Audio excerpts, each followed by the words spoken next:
all this and that is made up. Up, down, inside, outside, thingness, non-thingness, all of that is conceptual. It is impossible to conceive of something without an other. Something which is not a thing or a non-thing, which has no edges, which has no opposite. And so we will call that unicity or wholeness or oneness, and then that makes it a concept, something that the mind believes is a thing.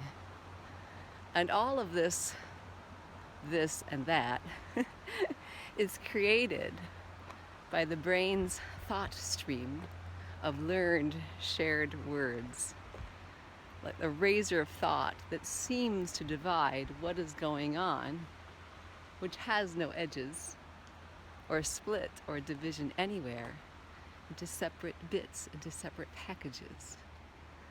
And so as the brain has painted this picture, this dreamscape of all these separate things and separate moments, separate events, it begins to feel like there is a this, me, and that, everything else.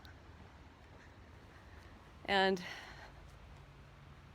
when this is believed in, it is exceedingly painful.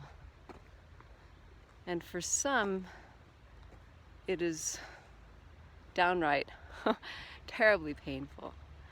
And so, feeling like we are an independent agent, we look for an escape, a way out of this. It feels like there are knives everywhere just cutting you. Like the sky has shattered into a gazillion pieces of blue, and every shard is piercing your heart. Mainly because it really is never believed in. And that knowingness, that feelingness of unicity, this seamless ease, is really just under the surface of all of these names, all of these labels of this and that. Me and the rest of the world. When it's believed in, then life is a life of hope and fear, always looking for that next moment when maybe this pain, this ache will relieve itself, will release itself.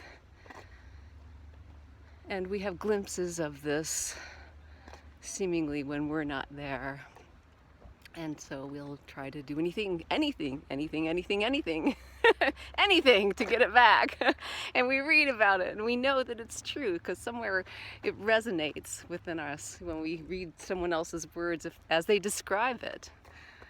And so as we are a belief, a conceptual being basically, we can only see concepts.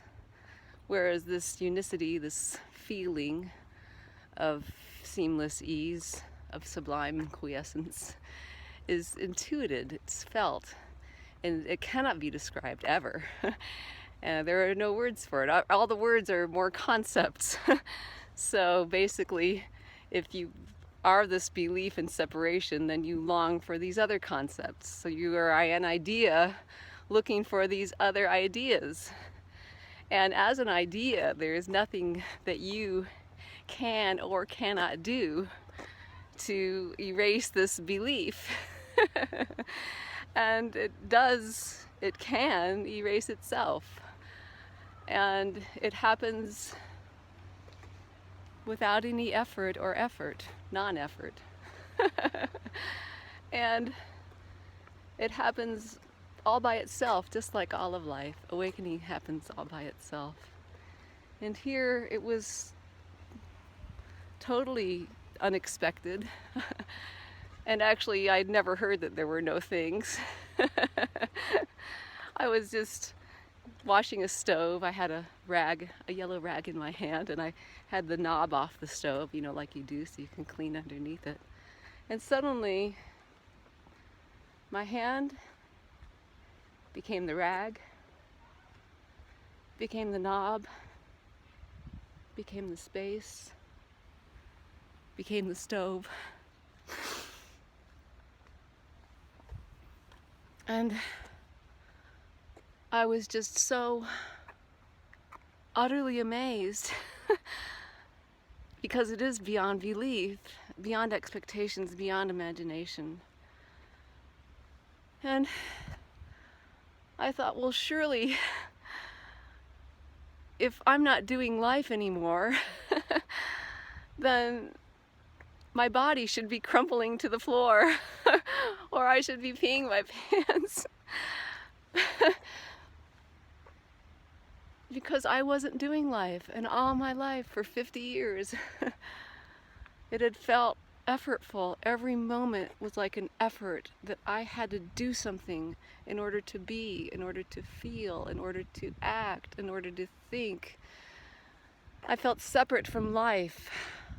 I felt separate from emotion, like emotions were happening to me. I felt separate from my tears, like tears were happening to me. I felt separate from thought, like thoughts were happening to me. And it was so completely obvious now that I had never ever done or not done anything in my life because there was no one to do it. And once this realization happens, it never goes away. It's, you can't go back. There is no back. And it is uncaused.